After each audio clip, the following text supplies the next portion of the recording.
Supervisors to order. We have an agenda before us, so I'll ask if there's any changes, additions, corrections, deletions. If not, I'll entertain a motion to approve. I'll make a motion to approve. Second? Motion and a second to approve the agenda. All in favor signify by saying aye. Aye. Motion carried. Item 2, County Attorney General discussion. The only thing that I have is, Stan, I sent over that revised purchase agreement for that property over in St. Ansgar. Have you heard anything back on that? Nope. Okay. I mean, I think they're gonna be okay with it, but, Well, I'm just gonna sit tight until I hear something, and there's nothing I can do until we get a signed purchase agreement. I hope it goes through because I got an abstract, so.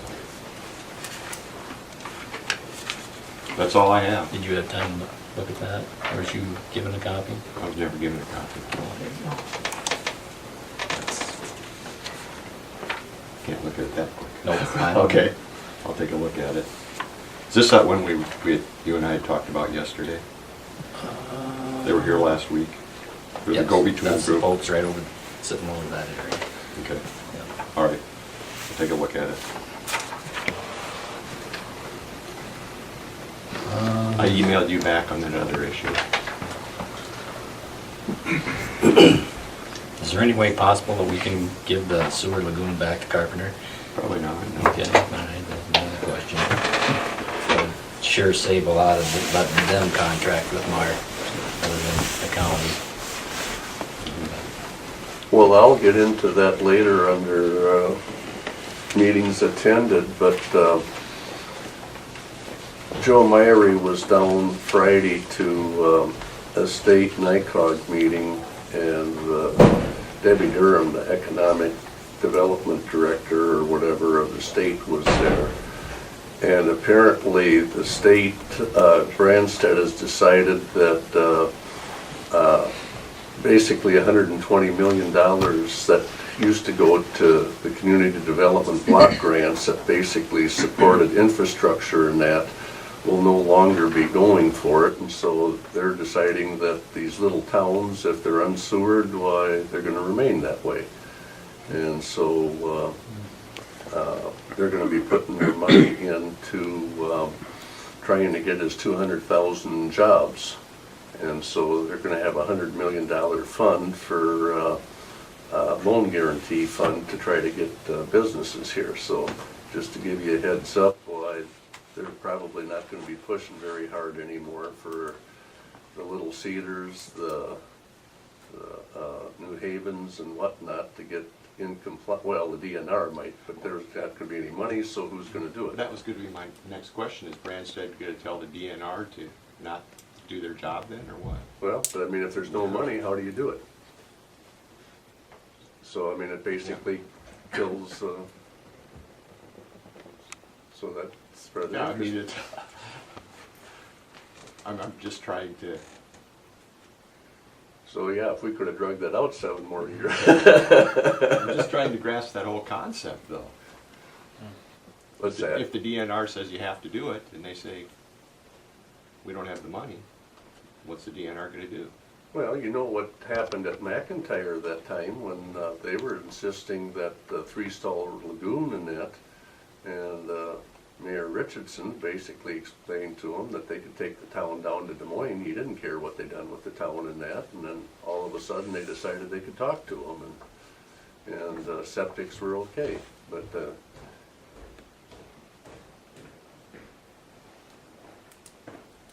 I just thought you might find that a little interesting, as long as you were here, Mark. Correct. Okay. Go to item number 3 then on the agenda, resolution approving bond purchase agreement for Valent project. Why don't you come up to the table? Thank you.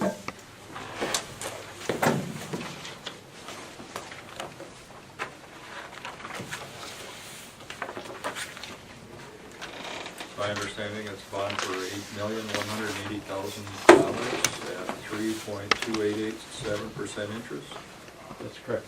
for 20 years. Good morning, Mr. Chair, members of the board. I do have the format of the bond issue, the structure I'd like to pass out, and I know you've seen this in its form, but certainly go through the final analysis with you. Thanks. Thank you. I've got additional copies if anyone would like. I know Jeff Heil has gone over this with you in great detail, but I'll highlight a couple items with you. Again, the resolution before you and the bond purchase, or at least the bond purchase agreement before you, is for the issuance of $8,180,000 in taxable general obligation county purpose bonds. Again, the proceeds for which will be used to help fund improvements for pretreatment related to the Valent project. On page 1 of the analysis, it illustrates the sources and uses of funds. The biggest line item there is deposit to project construction fund of $7,848,500, and that represents the proceeds that will be deposited in your treasury for the project. The balance of the costs itemized there, as well as the capitalized interest that will pay for some interest expense during the construction phase. All that adds up to a need to issue the $8,180,000. The following pages 2 and 3 illustrate the repayment schedule for the bonds. Beginning in 2015 is when the first principal payment will be made. Structured level debt service over the term of the bonds, final payment being in 2032. The average annual payment once you begin paying principal in 15 is a little over $605,000. And these rates that were presented and finalized yesterday carry an average coupon of 3.19% over the entire life of the bonds. And this is a fixed interest rate financing, and there's also a call feature in the bonds which would allow you to prepay the bonds at the earliest in 2020. So should rates get lower than they are today, which some may fathom it's hard to believe, but things change, and so you've got that option built in to refinance at some point in the future, should you do so. The balance of the document is supporting schedules that feed into the summary that we just went through, but I'll certainly answer any questions that you may have related to the financing.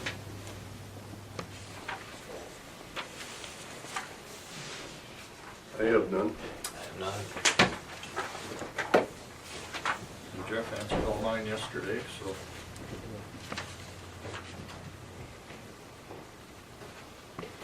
If not, I believe you do have a copy of the bond purchase agreement that basically feeds the information that we went through with the interest rates. That's correct, yep. And we would need a motion to accept that, and that would then fix closing for the bonds for September 11th is when closing then would occur. And then we would... Is that different than the resolution that we have in front of us now? The motion? I don't believe so. So the resolution would be the bond purchase agreement. Yep. Did you fix it? Did you fix the typo? Yes. Yeah. We can just use this form here? Yes. Go ahead and make a motion to introduce the resolution. And move its adoption. Second. A motion and a second to approve the resolution approving the purchase of the bonds for the Valent project. Roll call vote. Oaklander. Aye. Walk. Aye. Morrell. Aye. Motion carried.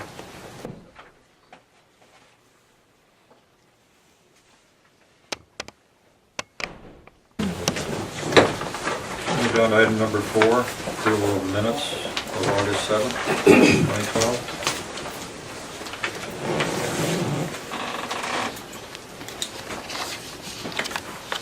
I had one concern, the very last sentence on the first page saying Supervisor Block stated that he does not agree with the concept of demolishing the courthouse.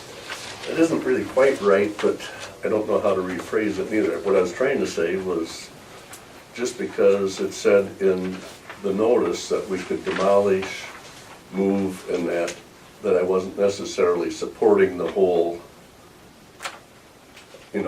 may or may not. But it didn't mean that we were automatically supporting that we were gonna demolish and make a note of and have Lowell put in the minutes. When I read through this, it says that authorization for demolishing the courthouse and so on and so forth. That does not necessarily mean that I am supporting demolishing the present building, or, you know, just because the person is voting for the $6.5 million. It's allowing us to go forward with the bond issue, still to be decided on what a building could look like and so on, if I'm reading it right. Doesn't mean we have to do it. Yeah, I was a little concerned about that sentence too. Trying to figure out. Yeah, I mean, because the way the thing reads, you know, it says we're authorized to demolish, move and whatnot, and that doesn't mean that we necessarily have to do all of it. We had to move before we demolish. Well, we don't necessarily have to. Like I say, Do you want to Yeah. change that? You say something about not supporting the language or something? well, I really don't know how to phrase it quite without going into a lot of, Just delete it.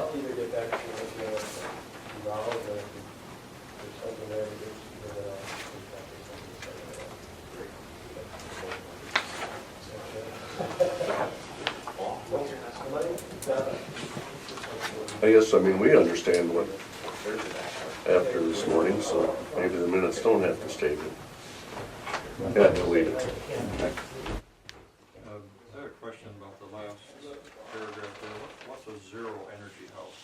I mean, is that like no electricity, no? Basically, it had a windmill that was supplying, like you say, the energy. It could feed back into the grid. It had walls and that were constructed differently that were very energy efficient. I didn't go into all of the details or learn all of the details about the house, but apparently it had a lot of energy efficiencies that quite a few of the houses today don't seem to have, so. But it still uses energy, correct? It uses energy, It's just but a net zero, they probably, it actually could even they make can it a little produce, money. Yeah, they could produce even- more than they use, basically. They could, they possibly could, yes. Well, I wasn't here.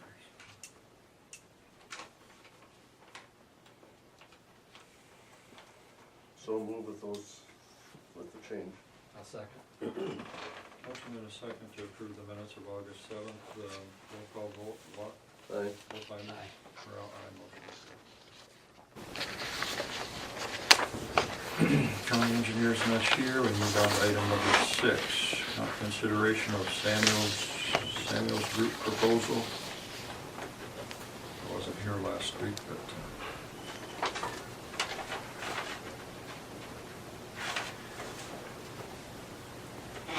We have some other gentlemen we want to listen to before we consider this, I guess. do you want to? Mark, just like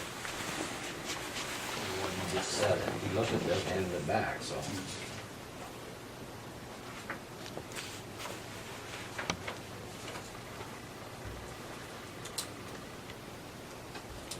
But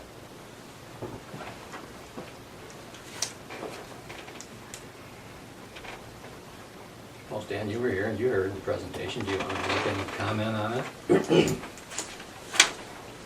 I guess the main comment I would make is, I mean, you know, you're basically overseeing this engineering, architect, courthouse group, that you're the one that really has more knowledge of how this whole thing operates and Is this and what is needed. I mean, you know, I guess I would rather defer to your comments because would this be a duplication of services, or provided by the architectural firm, or is this something totally different? As we talked last time, if I can intervene a little bit, couple things, you may want to listen to their presentation just prior say- to making that decision. But as far as duplication of service, we kind of explained that last time, Bob, that this is actually not a duplication, but an enhancement in a different way of looking at it. A construction manager is going to be much different than an architect. And I don't want to go through the whole presentation again unless you specifically would like us to, but on your behalf, I would probably just say, why don't you listen to the presentation that Henkel has here in front of you, and then from that,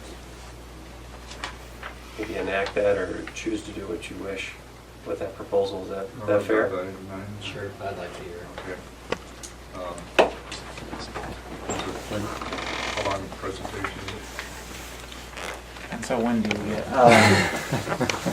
Do it in 20 minutes? That's fine. Yeah, go ahead. Yep. Maybe. We'll move down Hopefully. to item number 9 and then come back to item number 6. Is there a pass these With out? Henkel Construction Company officials, Alex Q and I know is here.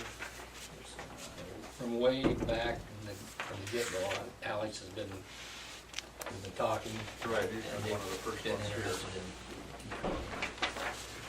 Okay, wants to sit up here, or- Yes. Do they have one? Do they have one? Yeah, there's three. Okay. Well, thank you again for the opportunity. My name's Alex Q, and I work in the Business Development Department at Henkel Construction in Mesa City. And first, just wanted to, and thank you for the opportunity, and thank you for the opportunity before to come talk to you. The first thing I just wanted, a quick disclaimer, we're not here to try to persuade any of the voters on your issue on the ballot. We're not here to tell you, give a recommendation either way. We're just here to talk about construction management services and why we think it could be a long-term benefit for the taxpayers of Mitchell County, whether you do decide to build new, renovate. Again, we're not here to try to persuade either way, but the presentation you have in front of us, or in front of you, is going to talk a little bit about that. But again, I'm Alex Kewen, work in the Business Development Department. John Schneider is our Vice President of Construction Management Services. He was here months ago when we came and presented before, and he'll get into much more of the details about the benefits of that, if that is the route that you would choose to go. But the second slide there, and I apologize for not putting this on the wall, but hopefully this is okay, we can just follow along. But just talks about the 4 different project delivery systems that are available in Iowa. The first one, design build, that's when you have the architect and contractor under the same contract. That's something we do at Henkel. We have Accord Architecture is a wholly owned subsidiary we've been working with for over 25 years, where private owners can select the design and contractor under the same contract and work seamlessly throughout the project from conception. The second, construction management constructor, that is an option that is available to, again, private owners, where instead of having a general contractor, having a construction manager who kind of serves as the owner's rep, but in this case would also be able to bid on the packages and be able to self-perform some of that work. We've done that in a number of private hospitals and options that way. The third, construction management agent, that is an option that is available to public owners and is available to you guys. And that is, again, and John will talk a lot more in detail about this, but where we would come in, or a construction manager would come in and serve as that representative who would oversee the financing, the scheduling, all the trades, and again, John will talk more about that. And then the last is design bid build, and that's the more traditional route. You hire a designer, they bid the project, and then the separate contract is with the contractor. So basically, as you see on the third slide there, in red, the last 2 are the 2 that are available to you. And John will talk more about construction management. The last slide I want to talk about is just the design bid build. As you can see here, the award of project goes to lowest responsible bid. And what we see as a potential downside to that is you may get a good contractor, you may not. It's a roll of the dice. You can talk to owners all across the state. Sometimes you get a great contractor, sometimes you don't. There's no negotiating after the lowest bid comes in, and that could be a potential downside. The only qualification is being able to provide a performance and payment bond, and the contractor can be from anywhere, and there's no local preference. With the construction manager, your group could come in, look at the qualifications of the company, the history, projects they've worked in, their relative size and scope to what you guys are looking at, and be able to select that construction manager based on those qualifications. So design bid build, it's been used for years. John, I'll turn it over to him and he can talk a little bit more about the potential benefits of using a construction manager on a public project like this. Well, thank you again for having us here. Got a question right off the bat. Sure. How often in your experience has a owner or client not taken the lowest responsible bid? I take the word responsible out because we're always been told we need to take the lowest bid, but in so many cases we've seen the lowest bid is probably not always the best. And the verbiage is the lowest responsible bidder, but in my 25-plus year career, I have heard about situations where the low bid contractor has been thrown out, but I think it's quite a process to get to that point. And things are really going to have to line up on the bad side for the low bid contractor to actually not award to him. So I'm an expert in that area, but I think it's fairly difficult to get that low bid thrown out if he's potentially not qualified or they aren't qualified. So I guess more of my concern gets to be with the architectural firm, because in the past two projects that I've either partially been involved with or fully been involved with, we've had items right off the get-go that either were way over-designed or they absolutely didn't even work. And these cost basically the county an extremely lot of money. And when the architectural firm is paid on a commission basis, of course, they try to load us up with bells and whistles that we necessarily don't need. And like I say, we've got a boiler system over at our county law enforcement center that's 4 times larger than what the facility. I'm not a happy camper. sure. So In the construction manager's role, I mean, you've got an architect and an engineering firm that will be hired on the design side, and they're your design professionals, and the construction manager would not be the design professional, but what we can bring to the table through the design phase is really some, definitely the costing side of things. We look at what the costs are coming back from the design firms as they put their documents together and give our recommendations on where they're headed as far as their design on costs, and we can give that information to the board here and also to the design firm so they understand what they're doing with their documents when it comes to the cost side. And they're trying to provide you with the best long-term facility, so their interests are right. It's just you can tend to go too heavy on one thing or go beyond what you really can afford, and that's what we try and do, is do that balance check through the design phase so that you don't have issues when it comes down to the bidding side. So is there too much redundancy in the building? That's potentially what had happened on the situation on the boiler, but we try and look at all of that, and through the costing side of it, through design, we hope that we can keep that all in checks and balances, so when we're all said and done, it's a good, strong facility that lasts a long time, but it's within the budget, and it's not excessive in design. So I just kind of skipped through a little bit, we're jumping somewhat, but really what a construction manager does, in short, is come aboard during the design phase, so put some design, or the construction professional comes into the design side of it versus having the design professionals work without that construction professional input.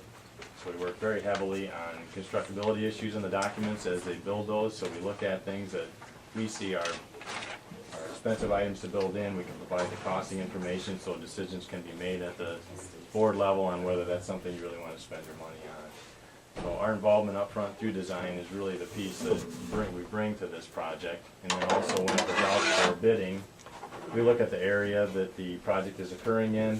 We're from North Iowa here, so we're very familiar with the contractors, and we have a good handle on what the contractors in this area actually like to bid on. So we break the bid packages down so they're interesting to everybody. We don't want to see the local contractors not be involved because somehow it's been assembled to where it really isn't to their advantage to bid on the project. So we do work hard on the bidding side to actually help those trade packages get put together so the local contractors are interested in bidding on it and get the most bids that we can. So through the constructability reviews, through the budgeting, we also work a lot on scheduling through the projects to make sure that as the design documents are put together, we put a lot of information into those, so when it does go out to bid, the contractors understand really the schedule of the project. That really drives a lot of their costs. They understand if they have to go through the winter and have to have winter construction costs involved. They understand the length and the duration. If it's a remodel of the existing courthouse, there'd be areas that potentially would be occupied, so you can't just take over the whole building, or maybe you could. But we actually help through all the budgeting and scheduling side of it through design, so that gets into the documents. The bidders are well informed when they bid the project of what the schedule is. It eliminates change orders down the road because the contractor's not coming back and saying, well, I didn't know what the schedule was, I didn't know I needed to build at this certain time, I didn't know my portion was falling under this weather condition. So they all go into the bid with the understanding of when it's going to be built, the duration of it, and how it's all going to be phased. That's actually an advantage to help the contractors to put together a firmer bid. They're more comfortable on bid day so that they can actually provide better bids. Once the construction starts, this construction manager's role is to have an on-site person that really unlocks the gate in the morning and locks it at night. So we're considered the controlling person on the site in OSHA's eyes, so we're in control of all the safety on the project. We make sure the public is safe and all the workers are safe, and it's built to OSHA standards. So we are the people that make sure that the site remains safe from beginning to end. We control the security on the site. We make sure that the public is not in harm's way by any portion of the project.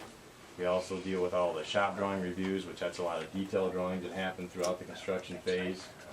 Each contractor has to prepare detailed shop drawings of all the parts and pieces that go into the building. We review those, make sure they're in conformance with all the plans and specifications. All the material that gets put in the building is in accordance with the plans and specifications, so we're kind of the hawk there that makes sure that someone isn't putting something into the building that they really shouldn't. So the quality of the material is where it should be, and it's done properly. So we're the people that actually make sure that happens every day. Any questions that come up through the construction side of it, we monitor the questions before they go back to the design firms, and we can actually help the design firms understand what the true questions are and get those responded to quickly and back to the contractors, which again helps schedule so we don't get delays on any issues that might come up on the documents as they're building the building. Talked about the construction cost estimates. We actually work those through the design side, and we have several phases that we work with the design firms preparing budgets at the schematic design, design development, and 95% construction document phase. So we provide kind of baseline estimates of where they're headed, along with different systems that the designers are considering on the building structure, or heating and cooling, or flooring types. We actually work on different options that are available. They give us suggestions on what they're looking at. We can provide costing on what each one is so that you can all make a decision on what you want to do for those. But really, there's our true role as a construction manager reduces the risk for the county. The contractors have better cost predictability when we're working up front through the design, giving them the best information on those contract documents and making sure that from the construction side, those details on the drawings actually work. We can build to those details and it will work. We look at getting lower bid prices in by how we package those bid packages for the local firms to get as much local involvement as we can. We look at the materials as we go through design to make sure they're the best money for your buy. We look just through change orders. We can reduce the change orders throughout the construction side because we've done our piece up front. The safety on the site is better for not only the workers but the general public, and the project's finished on time. The next one we got there is just kind of a value opportunity curve, we call it, but really the opportunity to get your best bang for your buck, we'll call it, is through the design side. So in our opinion, having that construction professional aboard through design is where we can actually make changes to the documents, inform the board of what the costs are going to be as they're detailing the project out. So when it gets down to the bid time, you actually have good bids that are turned in, because our opportunity to change things after the project has bid and the contracts have been awarded is really minimal. I mean, you're almost working against yourself there, because the change order is going to be more expensive than if you've done it up front and then bid the project properly and we don't have change orders down the road. So really, in our opinion, when you look at construction management, it's not for every type of project. And we look at a construction management system as being really prudent for projects that are medium to large size, we'll call it. If you have a a project, we'll call it $1 million project, which is a big number, but in the construction world, that's not a huge project. You know, some of those, the design happens very quickly.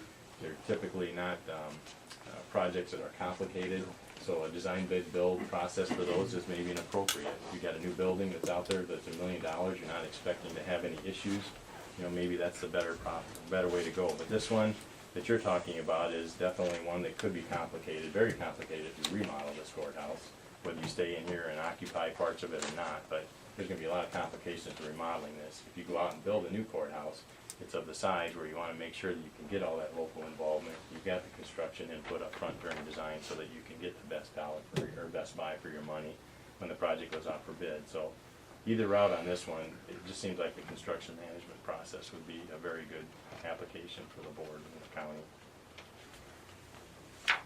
That's all we have on construction management.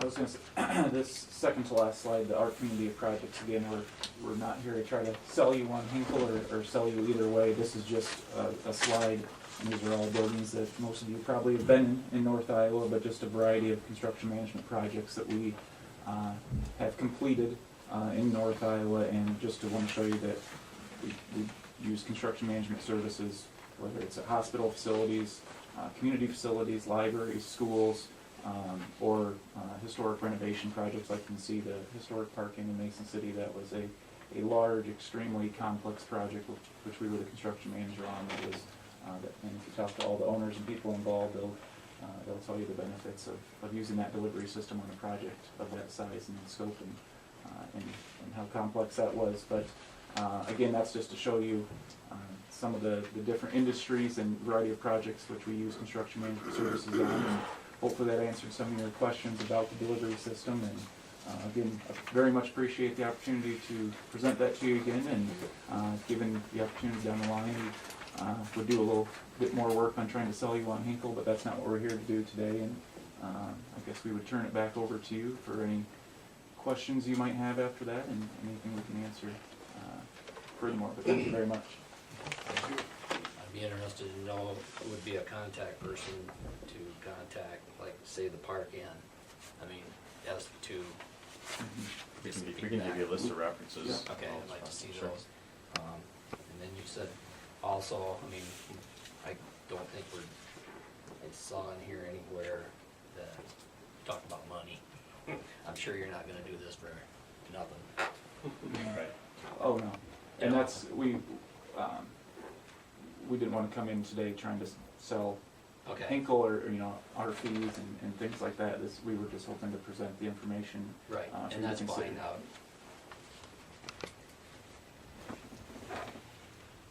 I'm getting, you're a little bit different than these folks. It sounds like we can get a lot of people hired on this project. How, We just didn't want to get the cart too far in front of the horse I in your, see. in I your know what you're decision-making saying. process. So. but how often on projects such as this one we're talking about, 6.5 million, and throughout North Iowa, do they use project managers, Construction manager. construction managers?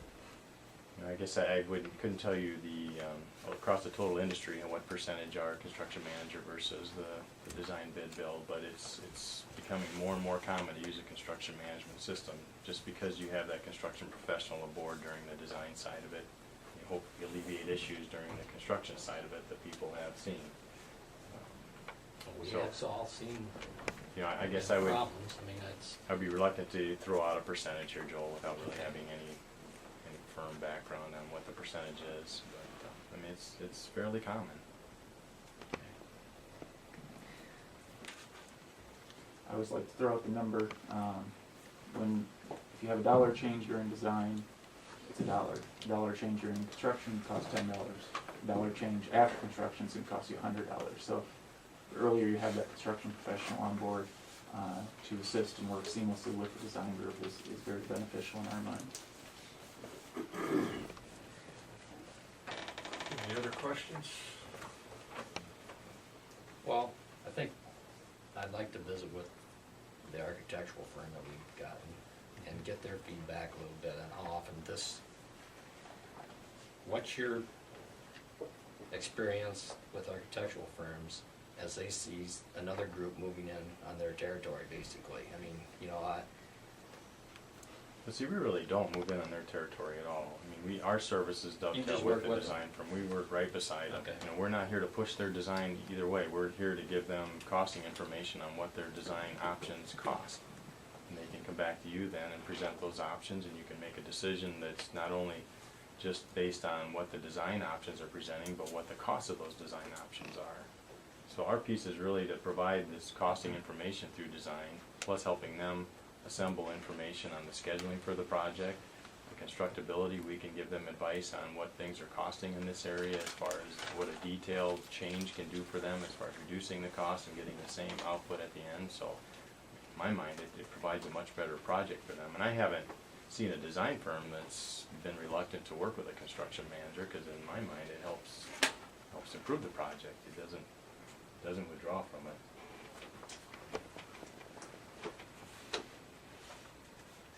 Anything else? Okay, well, thank you, gentlemen, for coming over. Thank you for the opportunity, for having us. We have our county engineer here next.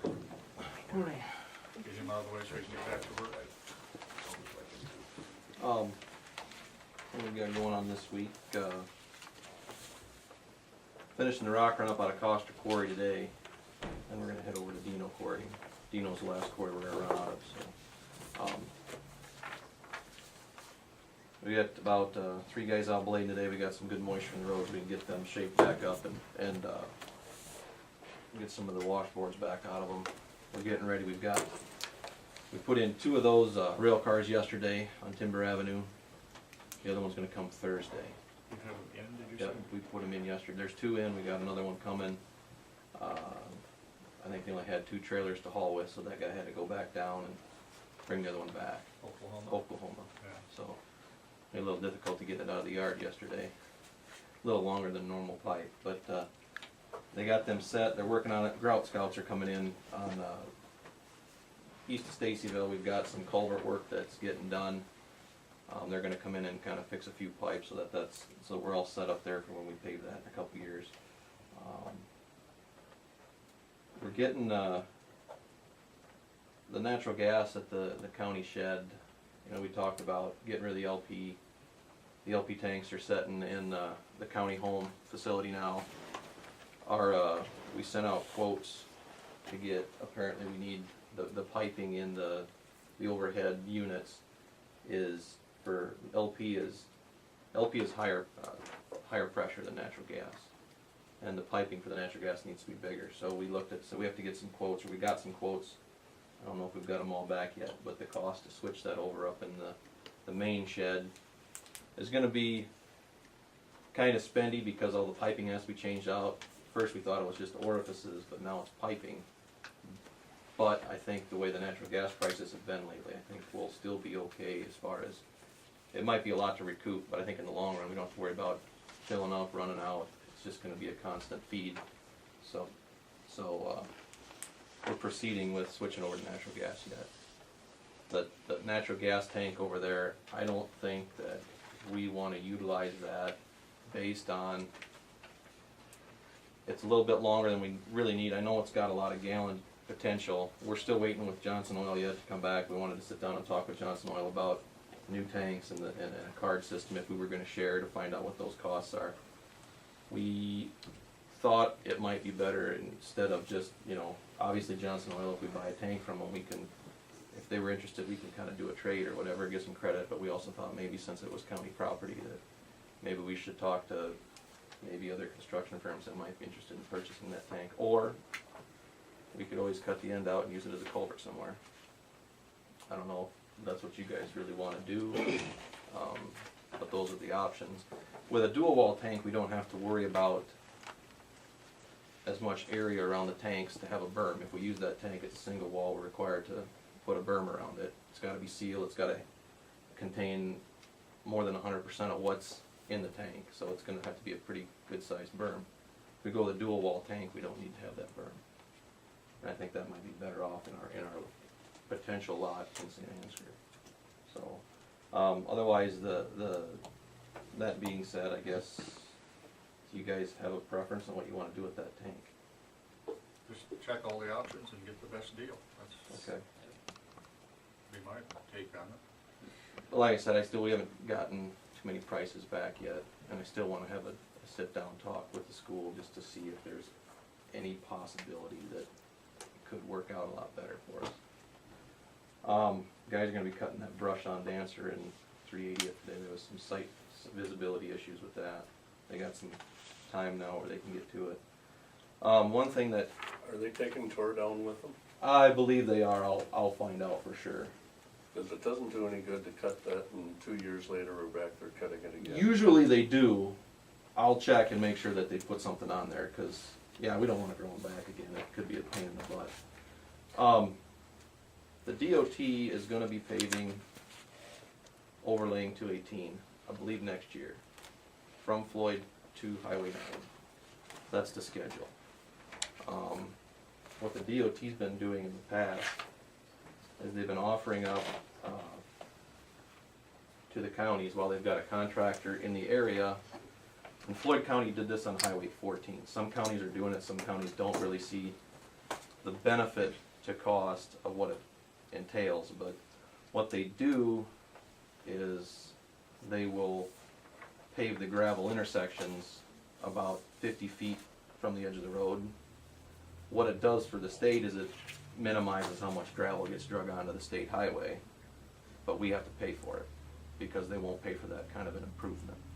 So the question is, do we see a value in paving the end of our gravels? We have an issue with, in the wintertime, we're not gonna salt and sand those little intersections because we won't really have a truck in the area to do it. It could end up being more harmful than beneficial. In the summertime, however, when we're out blading, the guys can blade to the end of that asphalt without being out on the main highway. I mean, we're still gonna be out on the highway when we're plowing snow. Do we see a benefit in spending, it could be roughly around $30,000 to pave 6 intersections? Which I didn't, Six intersections? well, we're gonna have, see, I I'll talked, count 4. no, there's gonna be, Just Mitchell.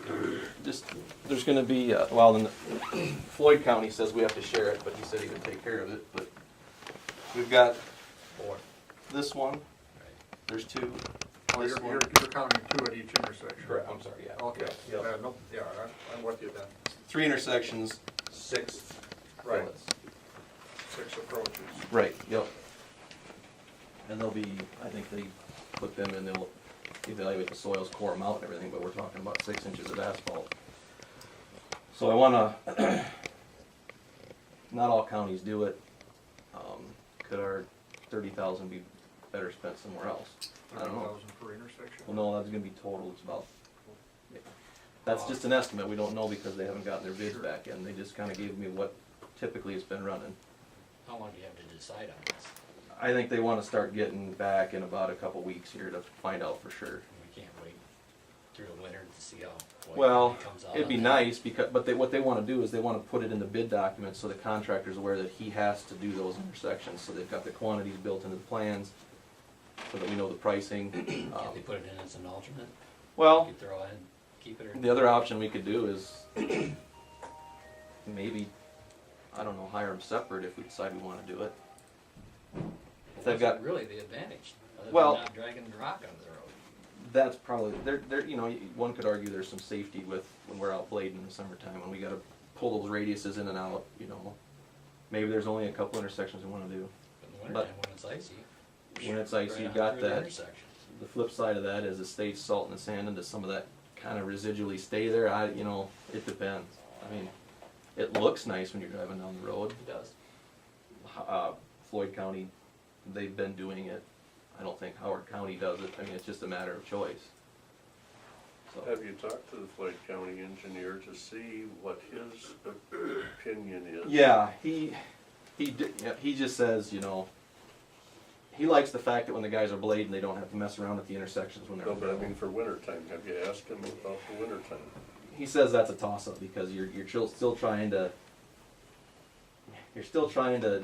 blade the gravel, and then you got to come back and try to scrape that asphalt. You're still running through that intersection and trying to wing the snow across to the opposite side of the ditch. So when it's wintertime, it's not such a great advantage, but in the summertime, there's that potential. So it's a 50-50. So, do you guys have any opinions on it? Do you think that it's a benefit?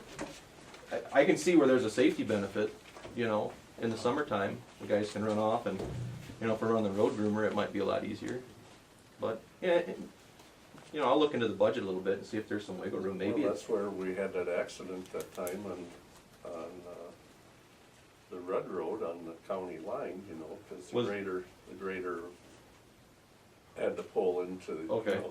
well, it's $30,000 a poor, you know. I can go either way on it. I guess I'm just trying to figure out. We're talking six intersections, I guess. If we don't have to make a decision and come back in 2 weeks with it, let us Yeah, have if a you, little time to See think if about it. you know, if there's anything in the budget. yeah, I'll look at it. I mean, it's one of those things where it's you know, it's an option, and it could be a safety option. So, we'll go and review that, and they've got a contract ready to go. I told them, at least give me the contract so that when we make the decision, we'll get it pushed through. So, I've got that paperwork. I do have the resolution. I guess it didn't get put on the agenda, so I'll just give it to Lowell for that speed limit in Stacyville. How you guys were? That can be under county engineer. You want to? You can. Yes. Okay. What we put in there is approximately, on 465th Street, approximately 1,160 feet east of the bridge. There's a lot of signage in there right now. I guess I only have 3 copies. You guys want to see that? There is a speed zone ahead sign, and that's up on top of the hill. Look at this stand. There's a speed zone ahead sign on top of the hill, and the concern is there's a lot of people coming into town, and there's a lot of people in and out of that park, and a lot of people walk out there too. That the 25-mile-an-hour speed zone is actually Kind of right in front of the 25-mile-an-hour speed limit sign, so people are, there's an advisory 35-mile-an-hour speed limit on the curve, but an advisory really doesn't tell you anything other than be careful, these are sharp curves. And you don't really have to beat a 25 until you hit the 25-mile-an-hour sign. What we can try to do is, there's a lot of signage right in that area where we want to put it, but we're going to try to manipulate some of the curve signs a little bit so we can squeeze one in there. I think it's better to have a 35 than a 45 right there. I've experimented, when you get to the speed zone ahead sign, if you let your foot off the gas, you can easily be at 35 miles an hour by the time you hit that sign. People are slow enough. We're going to get the park entrance signs. I don't know where we're going to squeeze them in yet, but just to give an advance warning that there's a park. Because there's nothing there. I know we did it for Halverson Park too, that there's a nice notice that there's an entrance. So if you guys want to look at that, we'll make that. So move. I'll second it. I have a motion and a second to approve the resolution for the speed limit of 35 miles per hour on 465th Street east of Park in Stacyville, Iowa. Roll call vote, Walk. Aye. Volklander? Aye. Brown? Aye, motion carried. We've got our signage coming for the industrial park in Stacyville too. We'll just get them and we'll have little arrows on both sides of that intersection. Is the arrow part of the sign, or is it? No, it'll be separate. I think we want to do that because if somebody shoots up one sign, we don't have to replace them both and get a special one. We can always just have, in So general, how that- big's the sign? this one's gonna be, I think it's gonna be 24 by 12. Right at the intersection. They're in a speed zone there too. They'll be in Stacy Are though. they a speed zone? Well, you're slowing down to come into town, so you should be slowing You're down. still flying about, I drove that all year, last year. What direction? Coming into Stacyville? Yeah, from the north. Oh, from the north. Well, they're not in a strictly a speed zone, but they're slowing down to come into town. I Well, but figured. that speed, that speed zone doesn't take effect until you're almost to the bridge. Right, but you're slowing down for it. Well, a lot of them. Well, Quite a ways yeah. away. You got quite a ways away. Yeah, we should. Take a look at it. We can always. We haven't ordered them yet, so we can order the bigger ones if there are I bigger can ones. shorter a little Okay. bit. An industrial park out there. Yeah, and they'll be green. There'll be white lettering on green. we were gonna order black and white, but black and white's more of a regulatory sign, we don't wanna put that up there, so. Do we wanna just say industrial park, or do we wanna say Stacyville Industrial Park? That's your call, I don't know Joel, that you're on the you can see. economic This development. industrial park is fine. If we do that, then at least we have a generic sign in case we have some other locations. We had to. All right. That's up to you guys, so.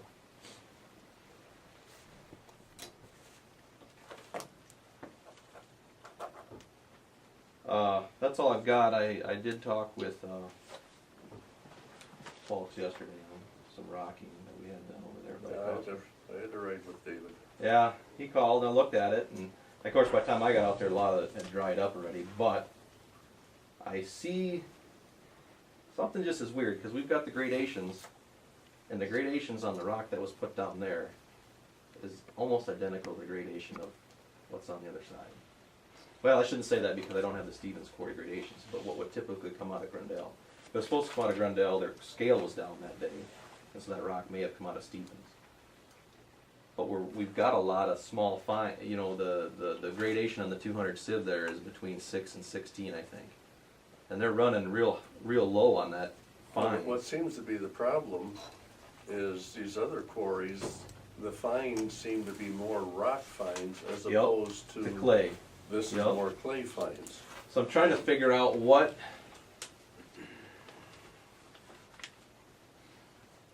we could ruffle a lot of feathers, but do we do a performance-based specification on rock based on, you know, right now we've got a quality deduct, you know, for abrasion. If it's a 29 abrasion, that's a high quality rock. We pay price for it. If they're gonna supply us a poor quality abrasion, then there's a deduct in the price for that rock. So getting what we pay for, I guess maybe the biggest question is there enough deduct on the abrasion that we're not getting what we're paying for? Yeah, because then you have to haul out there again sooner, so. Well, and that's one thing I want to go look back at the maps again. The problem, well, in that one area, what I want to do is go back and look and see if out of that quarry we've rocked more frequently than if we've rocked with another rock. You know, I think Falks had the bid last year for rock. Obviously, we rocked again, but I'm not sure that road was on the list last time. So I want to go back and review where we might see a higher frequency of rocking. Now, some of that has to deal with traffic. You know, we've got certain areas where we've got certain kinds of traffic that are just going to break it down regardless of what rock you put down. But maybe there's a pattern we can look at and see where it might be more beneficial to have a harder rock and rock it less, and maybe where there's less traffic, maybe we can use some of the, nobody wants to have a lower quality material, but if we want to look at economics and everything else, I mean, I understand too the side of the quarries, you know. One might be going above and beyond to meet the requirements and have just the luck of the draw, a better quarry, but, you know. So I reviewed that a little bit, Lindsay and I had talked this morning about it. We'll just keep an eye on that location there and see what's happening. That rock was produced in 2010 and they haven't produced any since. So the gradations we have are from back then. And they produced it according to our specifications. So. And that's the one that's in question. Right, yeah. Well, yeah, that's the only one we pull out of. Okay. That's the one we've had all the complaints on over Yeah. the years. I'd sure like to cut them down a little bit. Which quarry was that? Coster. Right west of Fullerson Park. Like Stan said, a lot of the fines in the Stevens quarry, Grundell quarry, are more of a granular fine versus the other quarries got more of a gray, a clayish fine. Oh. Yes. Well, the other thing that I would have is on Highway 105, when are we gonna fix that problem there by Clyde Chatanis, a mile north of the winery? The bump, they're coming in on, just after Labor Day, we've got a contractor coming in to grind and overlay some fillet, or some bumps. They're coming in then. We talked to them guys and 075. I'll call you right after Labor Day. Yeah, they're getting bad. We were hoping we maybe could have pacified the AM with the AMZ, but we just haven't at. We got the AMZ back yesterday. Well, how do you feel about,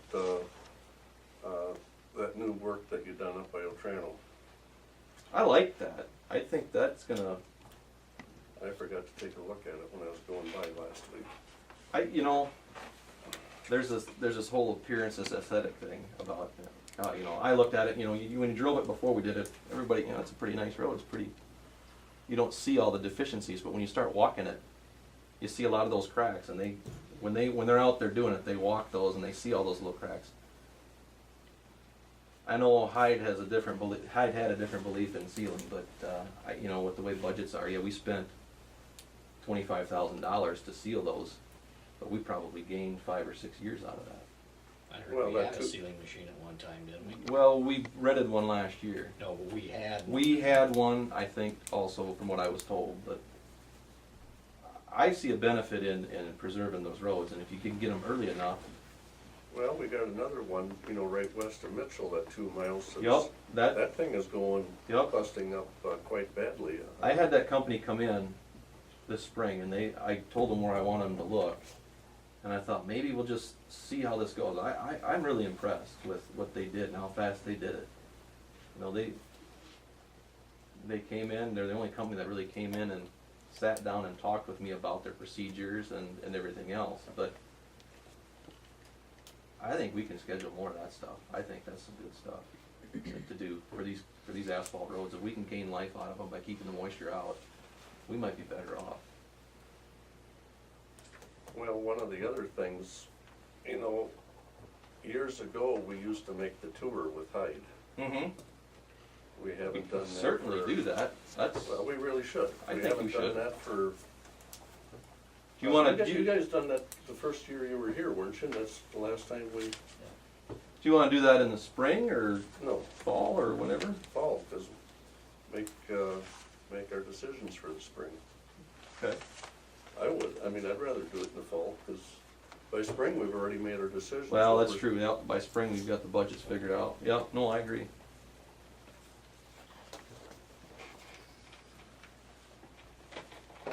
Mr. Chairman, Question? While you're doing that tour, check that bump out going into Totterville. Oh, yeah. We've had discussions on that one, Dan. That may be one of the ones that can be dealt I with wonder in if I can. September or not. Well, I wonder if we can get them in there and they wouldn't be opposed to coming in and fixing it. That one moves around a lot, so. I know it's worse in the springtime than it is right now, and that's because you've got a box culvert that doesn't move with the freeze and thaw. But even if we can get, you know, right now it's still a bump there, so we can get a lot of that out. Yeah, I Put that on the list yeah. for after Labor Day.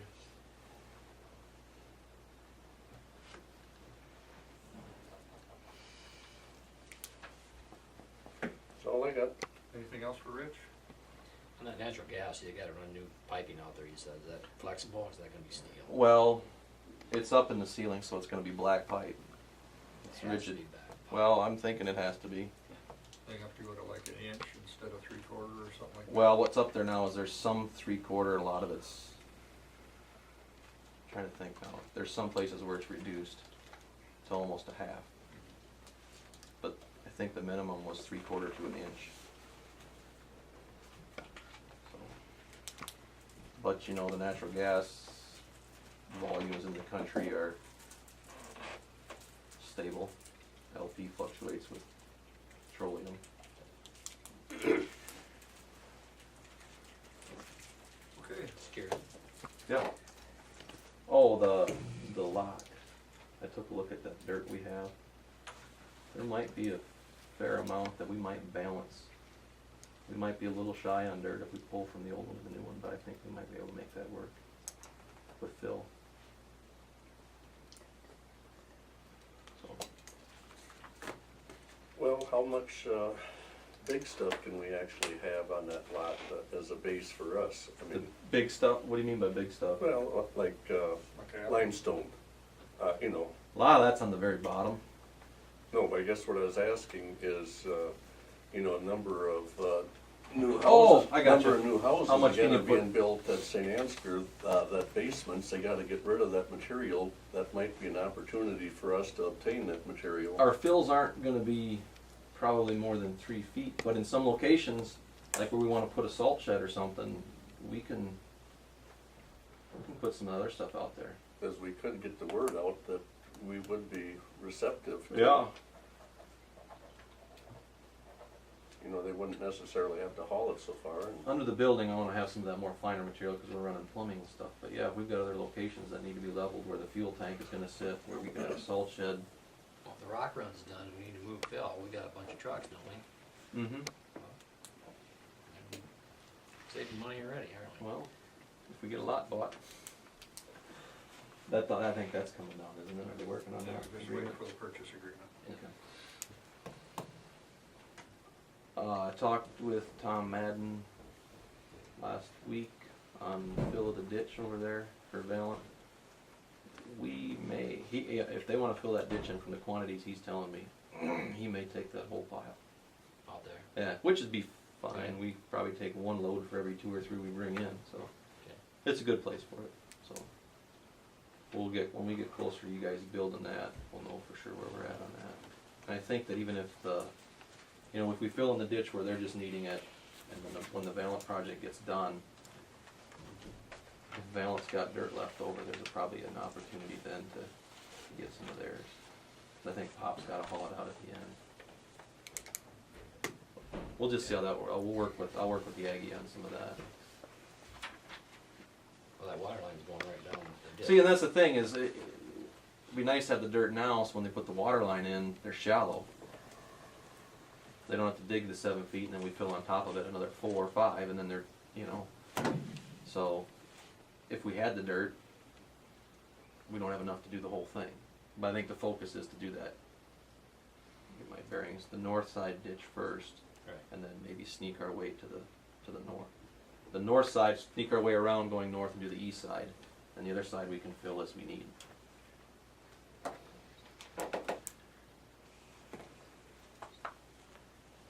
that's all I got. Okay. Okay, thanks a lot, Rich. Have a good week. We'll go back to item number 6, consideration of the Samuels Group proposal.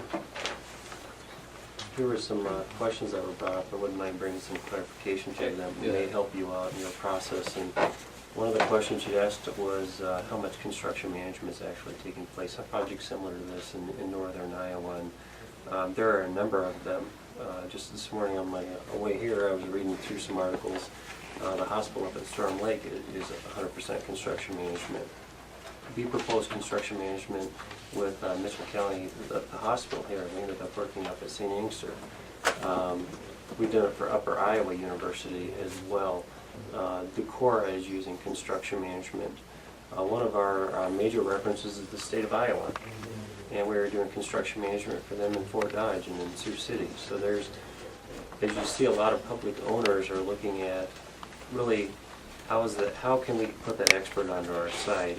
And construction management agency is the only method that I'm aware of in the state of Iowa that allows you to bring those experts onto your site. And I think a lot of municipalities, state government, and universities are going towards that. The University of Iowa has also adopted construction management into their program. And ironically, they already have a construction management program that works for the university. So they're utilizing both private and public construction management services there at the university. So I hope that answers your question a little bit. It doesn't give you necessarily a percentage, but it is a large percentage in the public sector as far as construction management services. Trying to think of some of the other things that were here on there. Talk a little bit about pre-qualification.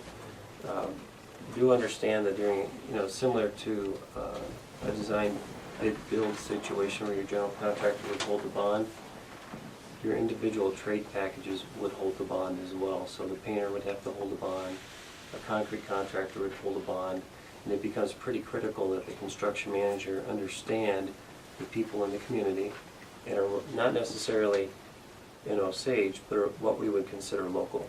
And local could be all the way down to Des Moines, depending on the trade. and understanding how to put those bid packages together to maximize local participation. But ultimately, as a construction manager and as a board member, it is our responsibility to make sure that the taxpayers have received the largest benefit. And that's what we work towards, putting those bid packages together. And having that bonding requirement really qualifies a lot of people and disqualifies a lot of others. In our proposal, we talk a little bit more than, Joel, you mentioned that you said they're a little bit different than we are, and that's exactly right. We've met with you gentlemen a couple of times, and we've talked about everything from construction management to really financing to evaluations, and we do a number of things besides construction management, and really that proposal that Joel has really outlines all of those types of services. And I think what you'll see amongst construction managers there are people that do construction management, and then we brought you that proposal because we kind of took that and took it beyond construction management. So construction management really is just simply another dynamic of what's in that proposal.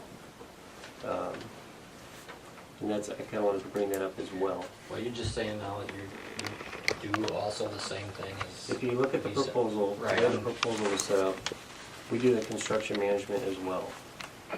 And what we said in the proposal was allow us to do the front-end work, and then as we continue to do that, provided we're doing our job correctly, then we would continue to move into the construction management realm as well. If we're not, then that gives you the opportunity that we do the front end and that's it. And we've given you a fee for that service specifically. What was that dollar amount? It's in the proposal, I can't. Not to exceed $10,000. And provided that relationship would continue to foster, then we just roll that over into our fee. And this proposal really is designed to start where you are today. So there's a number of questions and a number that need to be vetted that would move forward. And we will work with FEH, as they go through that process and really provide them that additional support and that accountability so that you can answer those questions for the community. And then to communicate that to them and make sure that their questions are adequately answered.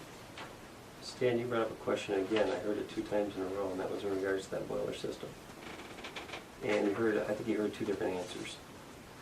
And the reason I'm bringing that up is there's the ability to tell you, I think a boiler is going to cost this. But if you remember, we talked about value engineering and value analysis last time. And then we talked about life cycle costs. If that boiler system was oversized, we would have found that not life cycle costing, right? Because we would have found out what the initial capital expenditure would have been, and then we would have took the initial steps to continue on what the overall operational cost of that system would have been over time. You would have known that before that system would have been designed and put back in, right? That's what we talked about last time. Again, there's a difference between bringing costs and supplementing an architectural service, and then there's the services that we talked about above and beyond. And it's just our approach to it. It isn't saying they're any better or any worse. We're just explaining to you our processes in which we take you through, okay? And it's going to be different than other people. And my guess is if you brought somebody else in, they'd have the potential of being different as well. So that's the dilemma you're in, but the proposal that you have in front of you is to start work with where you're at right now and earn our way to being a construction manager.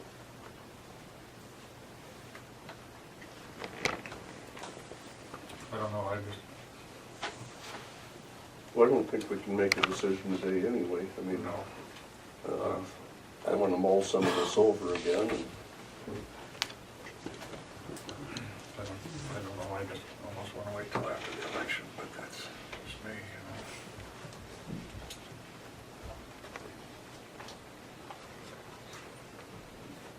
Which way to go, so. Joel, your opinion? Yeah, I hate to have you guys, how far do you have to travel every time you come here? We do, I split my time between all of our offices. Okay. Well, I'm with the rest of them, I think I'd like to mull it over a little bit more. I mean, Okay. one side of me wants to jump right in your boat, but the other side, I'm a little hesitant. That will work for everybody, I'd like to hear, It's fine with us. continue on. It's a big decision for us, I mean, It's a very important decision for it is. I mean, If you haven't had the opportunity, I encourage you to contact some of the people that we've mentioned before and talk with them about, where you're at in your conversations and where you're at in this process. And I think their situations are very similar and they can speak to that experience. I plan to do exactly that. It's just lately, things have been pretty intense, and so I Yeah. haven't had the time, but I sure will. I think that would at least give you another perspective. Right. Okay. Yeah, and if you have additional questions, please, you've got our contact information, and then what we'll probably do is just get in contact with yourself and see when you'd like to have us back. Okay. All right? Okay, thank Very you very good, much. thank you. Gentlemen. Absolutely. Okay, item number 7, the floodplain map adoption. This is all new to me, so Okay. I'll let you Well, explain it. we received that letter from FEMA last week, I got a copy of it, and it just describes that they have finalized the maps, and so from this point on, we have 6 months in which to decide whether to adopt or not adopt the new floodplain maps. We did have an informational meeting last year with FEMA and the DNR arranged it. Stan did attend it over here. We're just at the point now where a decision has to be made sometime. I did call yesterday morning Bill Puccio, the state director for floodplain management, and explained to him that Mitchell County does have a number of homes and property owners that will be newly included in the expanded floodplain maps, and naturally they're going to have a number of questions and concerns, and asked him if he could come up here to at least field some of those questions, the ones that are going to be more technical, that are going to be beyond our abilities to answer properly. And he said yes,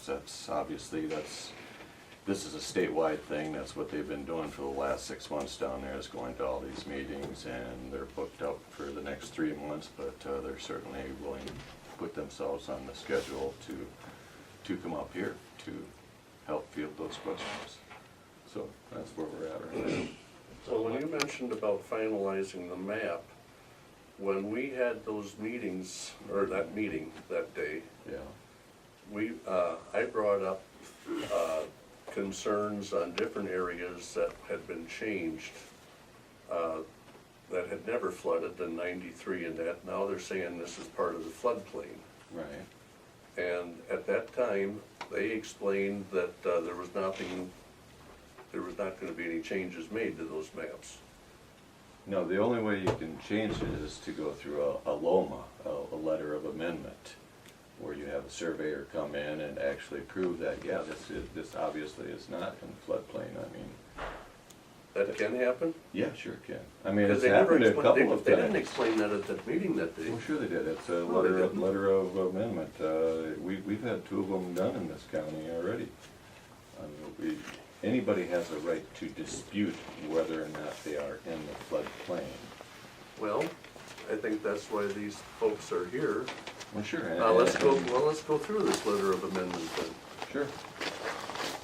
You just fill out, you have a surveyor come survey your property, and if your elevation, according to the surveyor, is above the 1 foot above the 100-year floodplain mark, then they will take you out of the floodplain.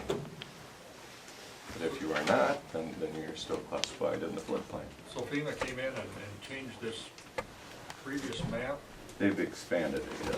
expanded it, Yes. probably because of the 2 500-year floods or whatever we had. What the reasonings for doing it, I don't know. Or, I would guess that it's insurance companies that are pushing it more than anything. So in other words, they put you in and then you have to try to get out of it. If that's, Yeah, it's the worst part of it all. I mean, that's what the big complaint is. I mean, right now, if you Google new floodplain maps, you're just gonna see hundreds of thousands of people blogging about how mad they are because suddenly they're in a floodplain map and they've never been in a floodplain before and they've never had flooding on their property and now they have to go out and get an engineer to pay to prove that they're not. But it's unfortunate, but it's the way it is. I mean, I don't know any way to stop it. Do we have to approve this? No, if we do not approve it, then suddenly the people of the county are no longer eligible for the national insurance, flood insurance program, which is typically 30 to 45% less than privatized flood insurance. Okay, Kevin? Plus, it also moves us out of the eligibility for, or may move us out of the eligibility for flood disaster relief, government flood disaster relief. But in the meantime, we don't have to approve this for 6 months, is that? Yeah, that's for 6 months. And So one when's of that ending date? It is February 6, 2013. But the truth is, you probably want to get ahead of the ball game because there are certain grandfathering rules that people can take advantage of if they can prove that when they built their house, they did it according to the floodplain maps of that time, saying that they were not in the floodplain, which most of the people are going to be able to do. And that will allow them to retain their insurance if they have national flood insurance at that same rate for a certain period of time.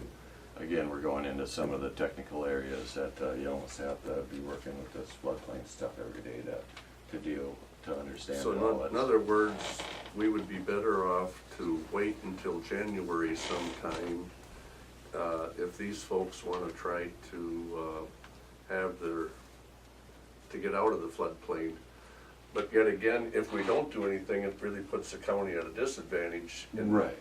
Yeah, I mean, they put you between a rock and a hard spot. It's really terrible the way they go about it. But what they're going to say, I mean, what I interpreted from the meeting was that the insurance companies are offering cheaper insurance if the county is responsible and is not allowing people to build or develop in floodplain zones. But now the problem comes in that the floodplain zone has increased in size, and there are people that fall into that newly revised area of the flood zone, and it really puts them in a hard spot. What's the advantage of being in this new floodplain?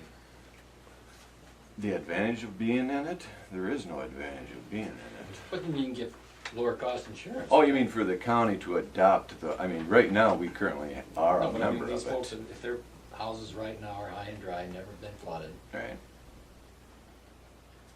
so then what's the downside or what's the upside? The downside is the county, the citizens of the county will no longer be eligible for the nationally insured flood insurance, which is considerably cheaper than private insurance. But how many carry flood insurance? I mean. Well, that's what I mean. I don't know how. Flood. I need to ask the question, why is this even being changed, or why was it even considered changed? Who made the decision to expand the floodplain? FEMA, FEMA? yes. By anybody's request, or just came in? Just came in. They just came in, and so they drew this map and said, everybody. Well, Yes, this yeah, I is think it was nationwide. wasn't it down at Cedar Rapids that they showed the 100-year floodplain? Yeah. At that time, they showed where this would flood in 100 years, but this last flood, it was way beyond that original map. And so I think that's one of the reasons why they started changing these maps. Is Yeah, because of the, what they say one of the reasons is they haven't done an update of the floodplain maps in our area. It's been 20-some years, and there's naturally been development along the waterways, more drainage lines. There's multiple reasons why they say. I mean, I'm not advocating for or against. You guys get to decide whether or not to. So if the county adopt or turns it not. down, Right. what does that do for the county? oh, well, For- we wouldn't be eligible for- for the FEMA. Yeah, the citizens of the county will no longer be able to get the national flood insurance. Which citizens are we talking about? anybody that has flood insurance in the unincorporated areas of the county. Each town has its ability to adopt or not adopt. So if you leave it the way it is right now, if you voted to leave it the way it is, then everything just stays the same? No, No. we will lose the ability to get discounted flood insurance. So what you're saying is a few people might benefit and many people are gonna lose thousands and thousands of dollars on their property? I don't know that. No, I know how that. many- I mean, my property, my two properties are worth $200,000 less than they were before this talk came up. Yeah, and mean, it could be, and that's, And this all started with me because I have two properties for sale. One of them had a buyer.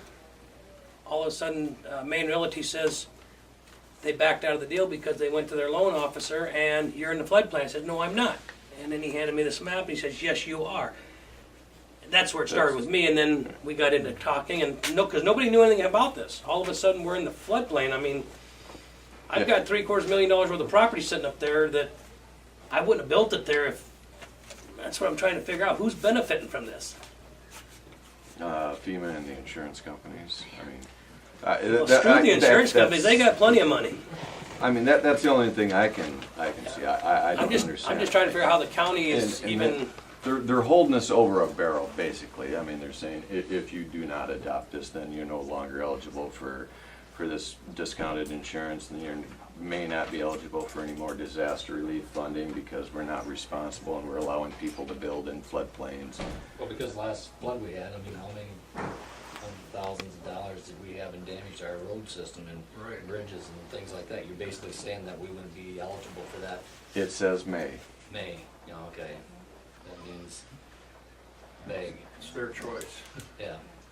So if our bridges get washed out and our roads get washed away Well, and maybe you ditches gotta- filled with corn stalks again, we won't get any money to. That's why I say there's it's a very complicated issue, and if you do any look at it on the internet, you can see, you know, everybody in the country is having to deal with this. These new floodplain maps are coming out now, and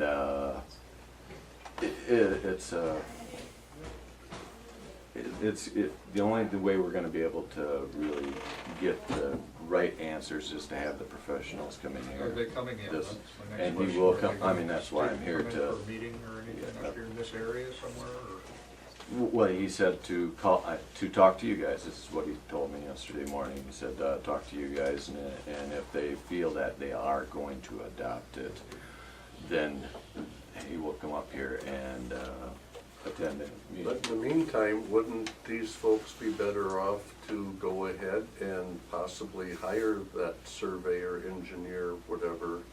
Yeah, that's their choice. I mean, it's no guarantee that it's gonna take them out. Why should it cost us because the government tells us we have to do it? I don't understand.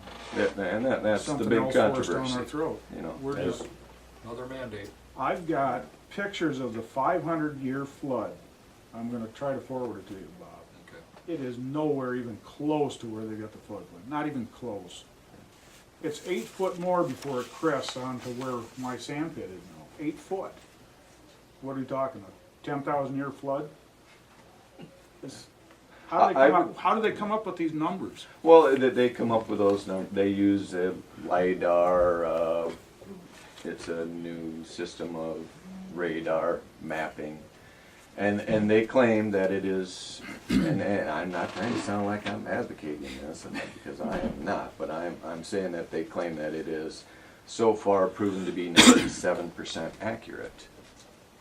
And all the people that have gone in and contested it, you know, they've only found 3% of it to not be valid. So, Hey, Mark, I look at this map here. This is the proposed new one yes, that's the in 2009. revised. Well, what did this look like? The one before, it was much thinner. Just scraped along the edge. I'm just saying It's because the I had a yellow. flood elevation done Yeah, in 2009. yeah, And at that time, I was in the floodplain. yeah. Now, that's what I was told. And the only way to get insurance then was to, and the only, and they, I don't know, it must have been government then, for my little house was $2,200 a year. Right. And they won't give you a loan, because Unless you have the insurance, right? right. So, that's my question. what has changed from 2009 to this particular map, when we were in it anyway, according to what I was told. In fact, I For you, was told. nothing has changed. I In was, fact- in fact, a couple of years ago, or, no, way back in 2006, I was told that we weren't, not in the floodplain. However, then in 2009, I had this elevation certificate done, Yeah. and I was told I was. So I Your just, basement's in the floodplain. right, right. I suppose if you take, you know, as far as the floor is above the floodplain, but Yeah. they still won't give you a loan because you gotta have the insurance. Right. And this is also going to affect, say the individuals that do have flood insurance right now through the national plan. If you guys don't adopt it, then suddenly that goes away and they have to go out and they get privatized insurance, which is gonna cost them more. I mean, that's one other. How many side of people the in coin. Mitchell County have flood insurance? I don't know.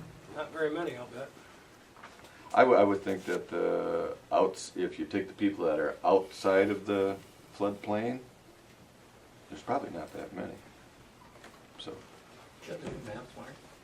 Over there? yeah, there's big maps.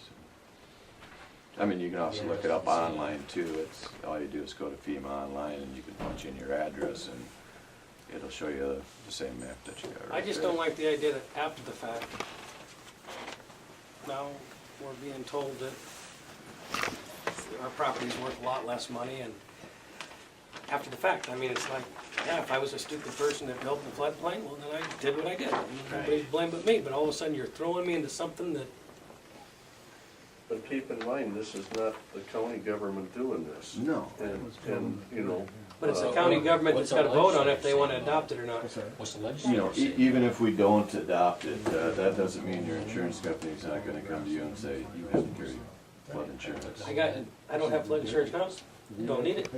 But I'm saying that they may look at the newly revised flood maps and they may say, you have to now carry flood insurance.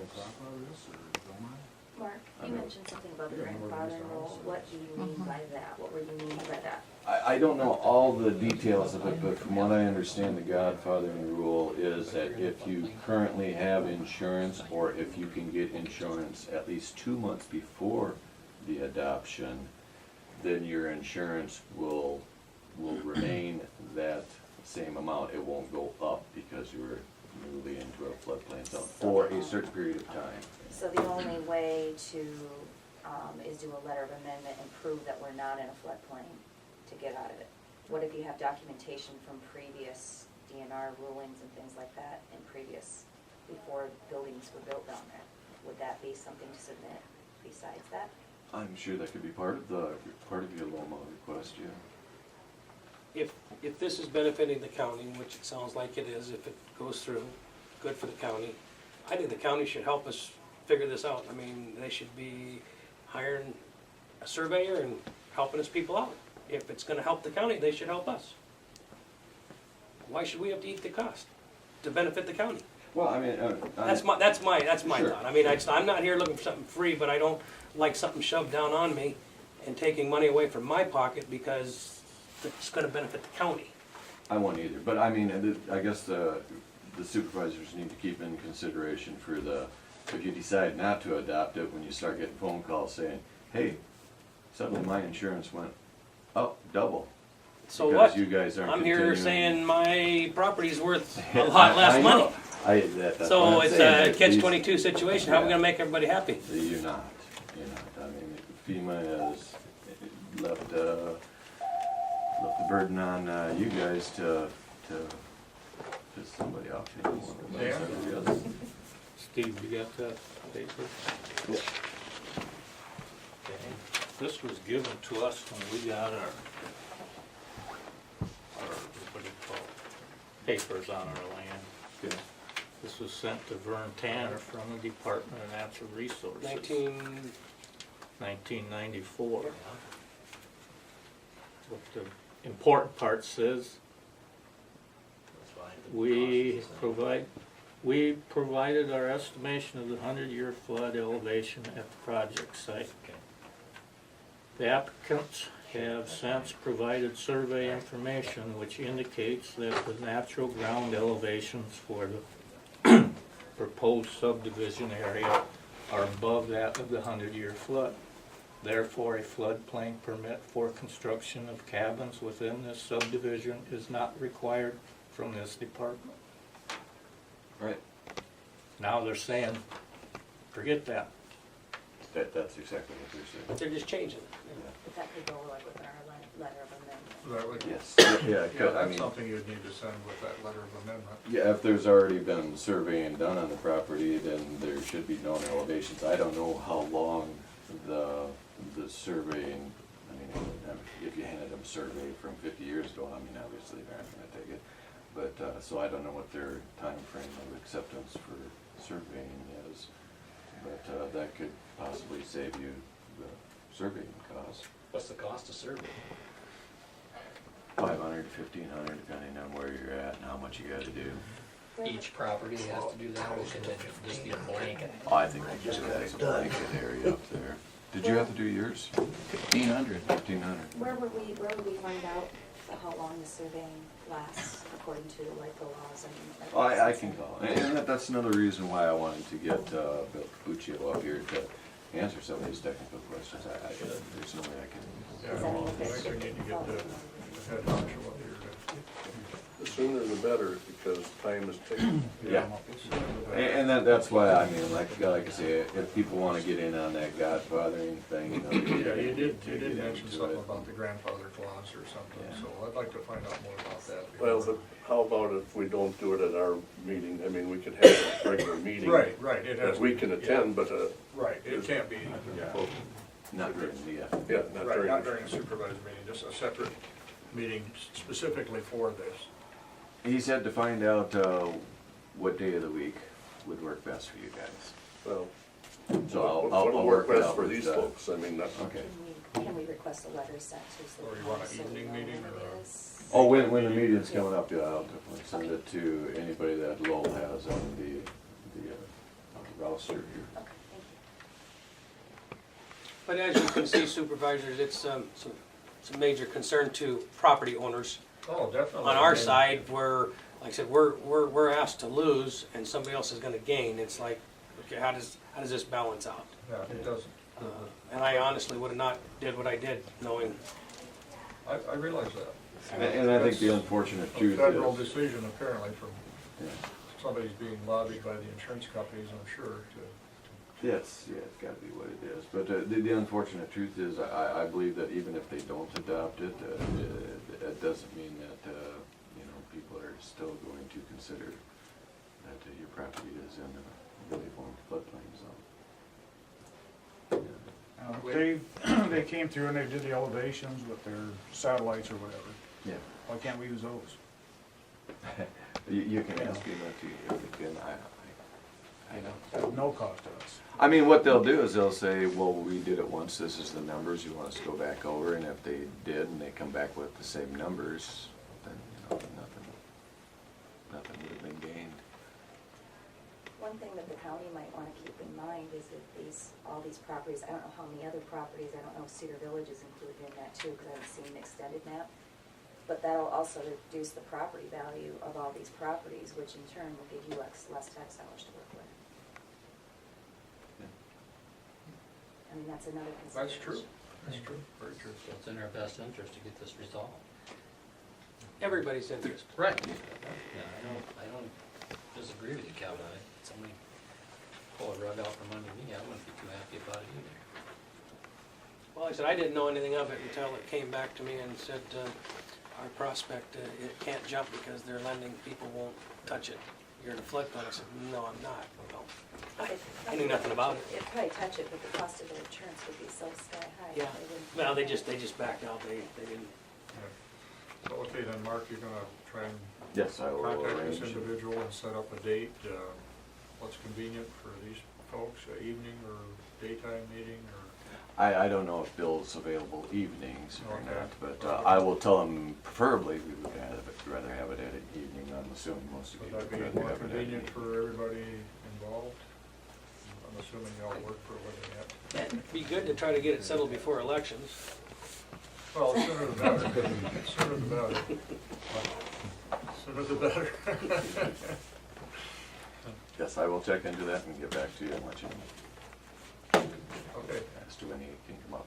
is that okay with everybody then? Are we all I'm fine. on the same page? We're working on it anyway. Try to get something going here.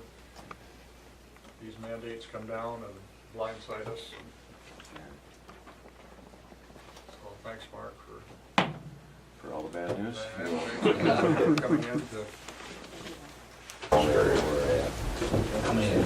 I don't know, I mean, this is the first I've heard about it. You know, I mean, You basically have two developments, I think. You got that one and you got Mobile.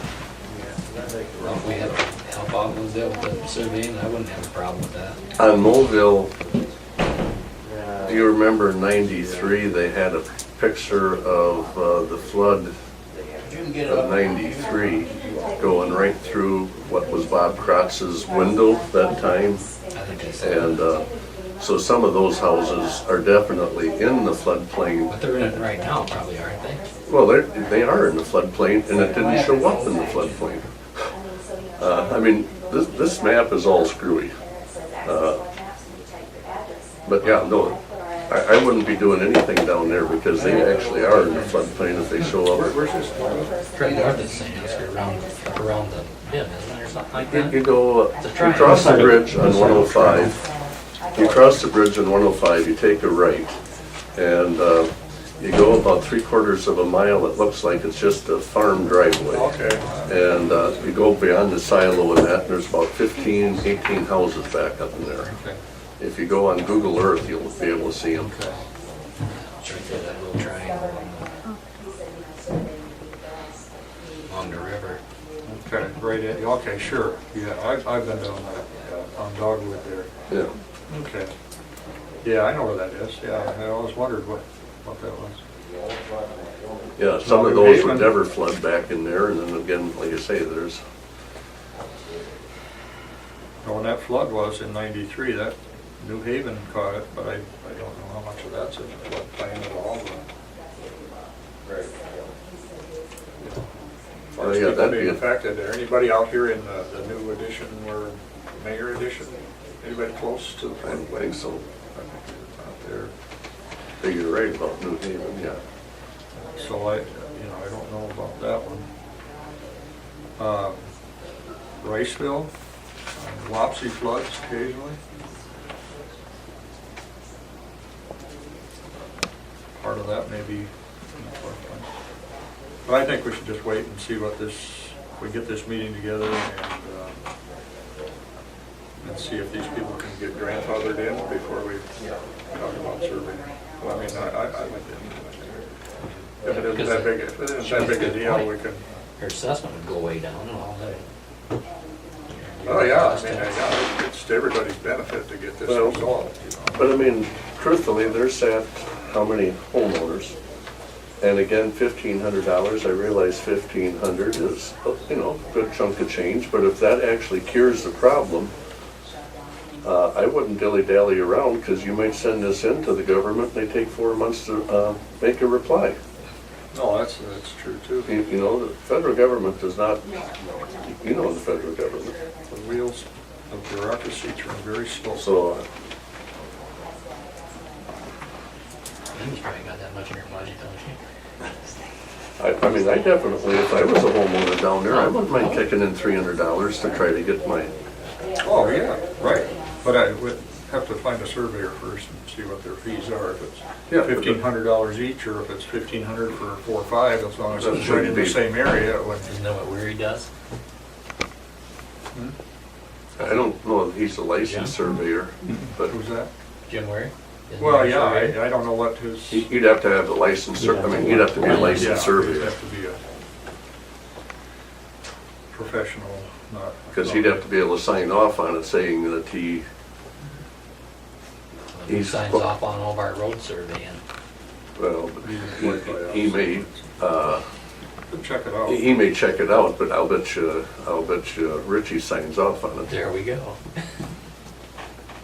Could happen, we'll check it out. Yeah, I know.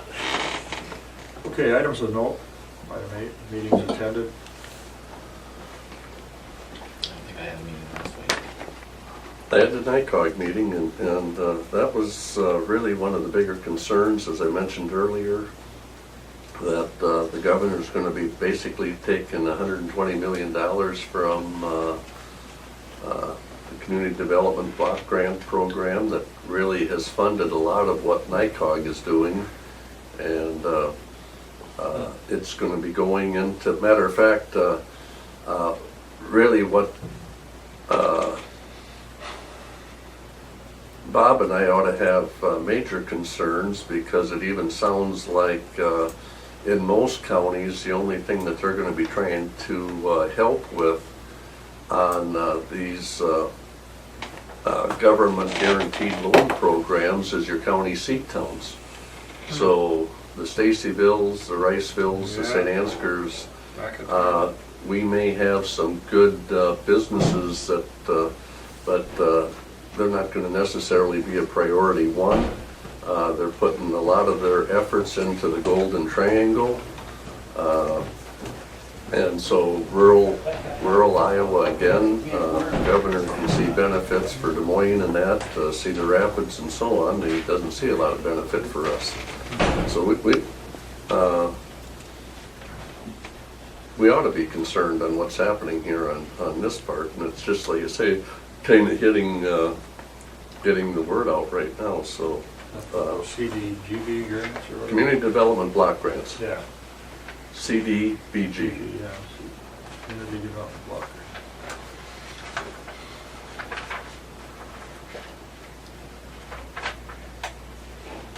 Okay. So then the other thing that we took a look at was our insurance on NICOG. And apparently we had a hit and run here a couple years ago down by Waverly. We were transporting back somebody from Iowa City, picked up in a trailer. The trailer pulled over. We were passing this trailer on the avenue. Trailer pulled over, pushed the NICOG van into the ditch. Lady suing us. And so then we talked about limits of liability again, and of course that's all over the place. One COG is up to 15 million. The state of Iowa, the DOT says we only have to have $1 million worth of insurance. We have 2 million. We had quite a discussion on that, and we came up to the conclusion too, if the more insurance we have, the more they're going to sue us for. That basically seems to be, when it comes to liability. Because once you set your limits, if they try to sue you for more than that, then, they basically got to go to court, really prove whatever. The insurance companies like to settle within the limits, and so it tends to be always that they settle within the limits, and so we I think recommended that we probably are not going to raise our rates or our coverage on the liability. So that was my meeting. Okay. And item B is clerk of court report for July, $1,738.31. So noted. Item C, Mitchell County Ag Extension Education Fund Annual Report. Take a look at that. Anything else for the good of the cause?